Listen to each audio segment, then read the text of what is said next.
bad lookout.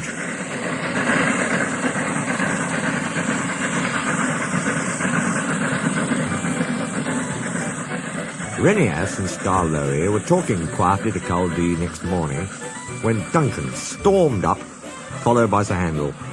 "Hello," chuckled Renias. "Here we go." "I nearly came off," fumed Duncan. "Those coaches pushed me.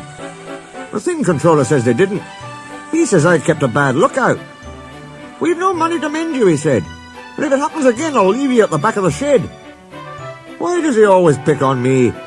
It's no fair." Skarloey said nothing. He just winked at Renias. "As you were saying, Culdee," remarked Renias, "you had 2 coaches on your trial trip. Do you ever take more? Now our line is so steep that we're only allowed 1. We each have our own. Mine's called Catherine. I know her well. That's most important." "Why?" asked Sir Handel. "They're only coaches."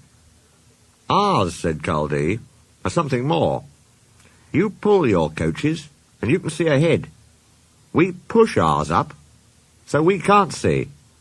They watch the line for us. The guard watches too, of course, but Catherine's so clever that I know at once if anything is wrong." "That must take a load off your mind," said Skarloey. Culdee smiled. "But not off my buffers. Climbing's hard work, and needs a lot of steam. My farmer and I have a tiring time. Coming down," he went on, "it's different. Catherine and I just roll. We need no steam for that." Sir Handel sighed enviously. "Ah, I should like that," he said. "With your automatic brakes, it sounds like a rest cure." "That," replied Culdee, "was just the mistake poor Godred made." "Who?" asked the little engines. "Is Godred?" "Godred was our number 1, and named after a king," Culdee replied. "Perhaps that went to his smoke box and made him conceited. He'd never keep a good lookout. He'd roll down the line looking anywhere but at the track. 'You'll have an accident,' I told him. 'Pooh,' he said, 'I've got automatic brakes, haven't I, and driver's got his air brake. What more do you want?' 'More sense from you,' I said. 'No engine can stop at once if he isn't ready to obey his driver's controls.' 'The first thing a young engine learns,' agreed Skarloey. Godred never learnt sense. His driver and fireman and the manager all spoke to him. They even took him to pieces to see if anything was wrong. But he still went on in the same old way. One day I was going up and waited at a station for Godred coming down to pass me.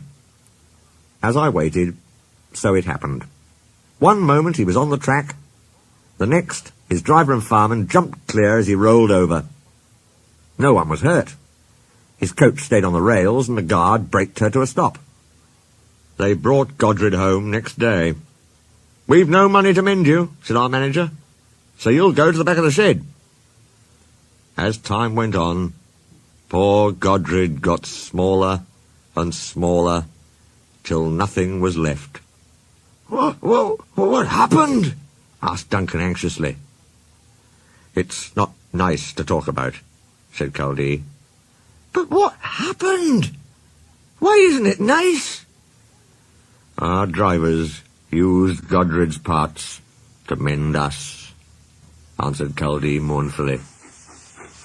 Sir Handel and Duncan were unusually silent, long after Culdee had gone home. Neither Skarloey nor Renias ever mentioned that Culdee had made the story up.